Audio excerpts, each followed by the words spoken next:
Hello friends. पिछले episode में आपने देखा होगा कि हम फार्म हाउस में शाम को जल्दी पहुंच गए थे और हमें फार्म हाउस के बाहर एक झूला अपने आप स्विंग होता दिखाई दिया।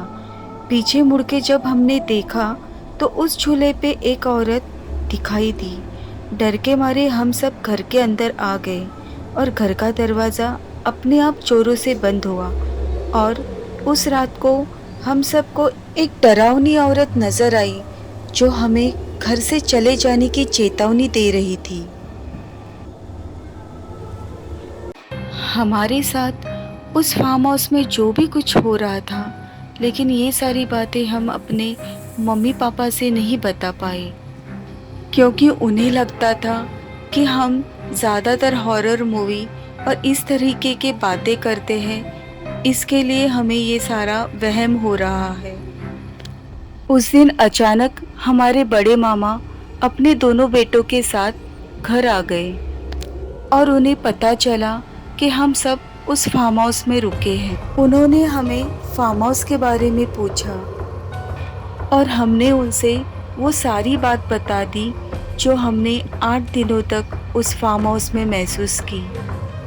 मामा ने हमारी सारी बातें सुनी और उस रात उन्होंने अपने दोनों बेटे महेश और निखिल को हमारे साथ फार्म हाउस भेज दिया ताकि हमें वहाँ पे थोड़ी हिम्मत मिले।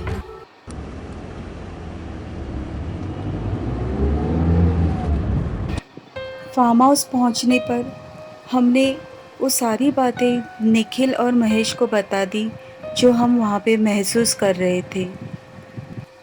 लेकिन मामा का छोटा बेटा निखिल उस एंटिटी का कुछ ज़्यादा ही मजाक उड़ाने लगा था। हमने उसे रोकने की बहुत कोशिश की लेकिन वो नहीं माना। रात को हम सब तो इत्मीनान से सो गए थे क्योंकि आज हमारे साथ मामा के दोनों बेटे थे। लेकिन मामा का छोटा बेटा निखिल, उसे बिल्कुल ही नींद नहीं आ रही थी। अजीब सी बेचैनी हो रही थी, घुटन सी महसूस हो रही थी। इसलिए निखिल भाई ने सोचा कि मैं थोड़ा फार्म हाउस के बालकनी में जाके टहल लेता हूँ, जिससे कि थोड़ी घुटन कम हो जाए। अभी निखिल भैया को बालकनी में टहलते हुए कुछ ही पल ही हुए थे कि इतने में उन्हें एक अजीब सी आवाज़ सुनाई दी। उन्होंने यहाँ वहाँ देखा लेकिन कोई नहीं दिखाई दे रहा था। चारों तरफ घना अंधेरा था।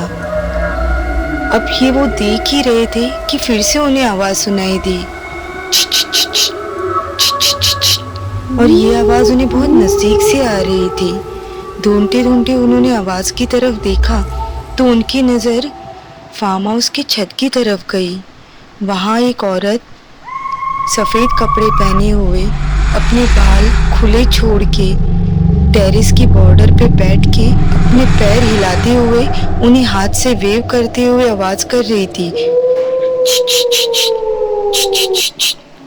ये देख के निखिल भैया के होश ही उड़ गए और डर के मारे वो जब घर के अंदर भागने लगे तो उस औरत ने उनके ऊपर छलांग लगाई।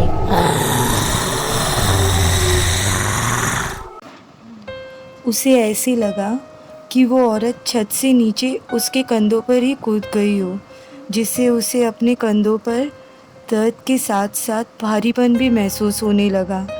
निखिल भैया ने डर के हम सभी को जगा के ये सारी बातें बताई। उसने बताया कि टेरेस की बॉर्डर पे वह औरत बैठकर क्रीपी सी स्माइल देते हुए मुझे ही बुला रही थी। उसका चेहरा बुरी तरह से जला हुआ था और उसकी आंखें पूरी सफ़ेद थी। उसके उलझे लंबे काले बालों से उसका चेहरा आधा छुपा हुआ था।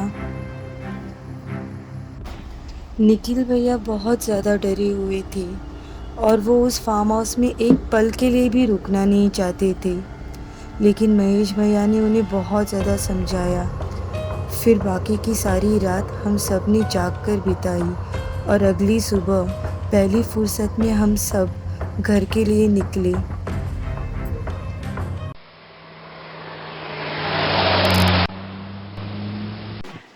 घर पहुंचकर निखिल भैया ने अपनी सारी आप बीती बड़े मामा को बता दी।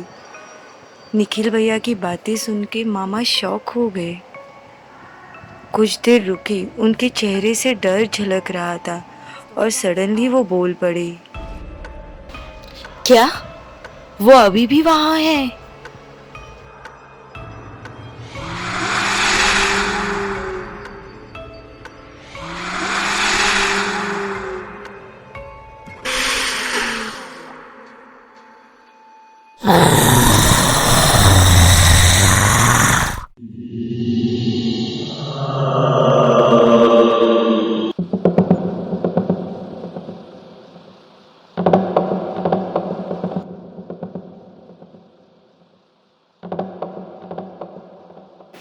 हेलो फ्रेंड्स, इस कहानी के आगे के एपिसोड जानने के लिए चैनल को जल्द से जल्द सब्सक्राइब कीजिए।